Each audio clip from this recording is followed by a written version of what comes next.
What's up everybody, Mr. Dan here. Welcome back to the channel. Today we're going to start the first of a series of 3 reviews of some really fun films produced by AIP, American International Pictures. I'm sure you've seen many old films where it'll say produced by James Nicholson and Samuel Arkoff. Many of these films were directed by Roger Corman. The film that we're reviewing today, I Was a Teenage Werewolf, from 1957, was actually directed by Gene Fowler.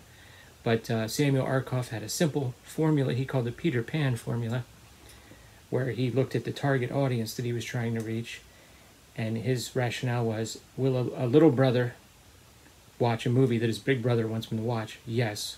Will the big brother watch a movie that the little brother picks out? No. And this next part's a little chauvinistic, because it was the 1950s. Will a girlfriend watch a movie that her boyfriend wants her to watch? Yes. Will the boyfriend watch a movie that the girlfriend picks out? Probably not. So therefore the target audience is like a 19-year-old boy. So let's put in things that 19-year-old boys like. Pretty girls, monsters, a little gore, some teenage angst that they can identify with. And this film, I Was a Teenage Werewolf, was hugely successful box office wise. It did not cost a lot to make, and it made a lot of money. So we're going to have 2 follow-up reviews in the cycle. I had a lot of fun watching these. Unlike most of my films that I review, I don't own any of these on physical media, so you'll have to go to justwatch.com and find out where it's streaming. Tubi or YouTube or somewhere. Sometimes on Just Watch they'll have a streaming service right there for you, like Plex.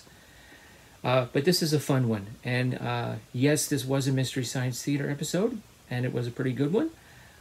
I have to say, this is one of those movies, though, that I can go back and watch without the Mystery Science Theater humorous commentary. And as a matter of fact, I remember watching this and thinking that they were forcing the jokes a little bit.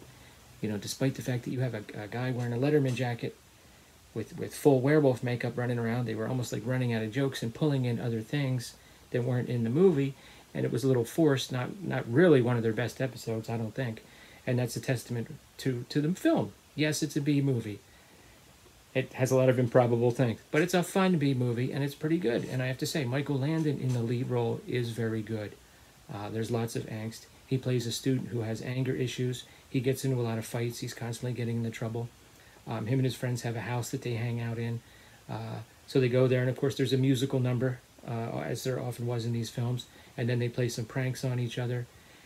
And when someone comes up behind Michael Landon and blows a horn in his ear, his response is to immediately punch the guy. So he's been resisting going to therapy because it's like a shrink. So he finally agrees, and they set him up with an appointment with a guy named Dr. Brandon, who's played by Whit Bissell, who's really a standout in this film. He approaches this role much in the same way that Peter Cushing approached all of his roles for Hammer and other studios, just taking it very seriously, no matter what the subject matter is.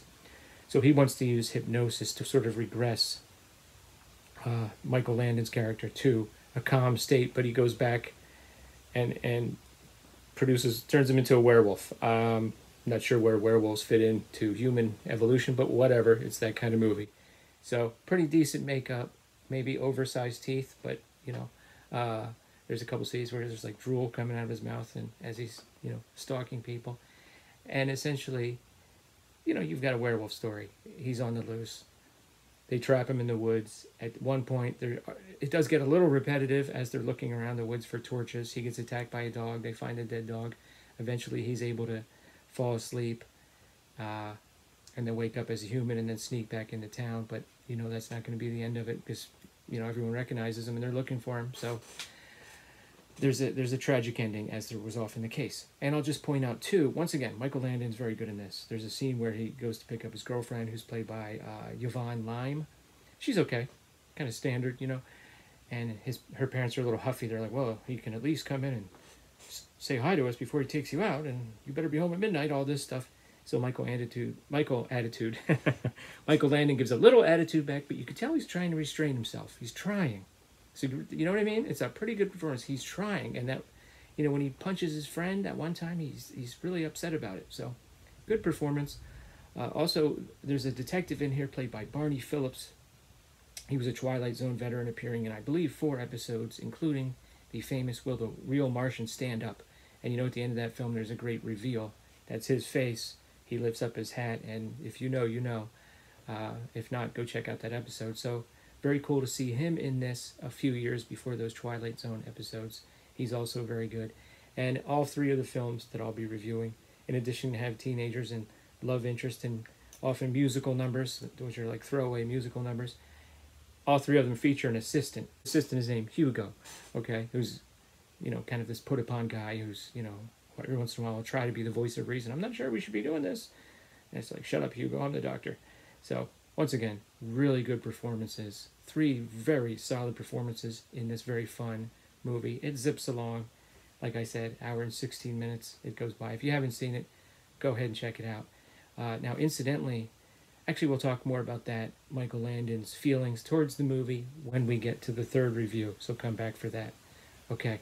Next is I Was a Teenage Frankenstein. See you soon. All right. Thanks. Later.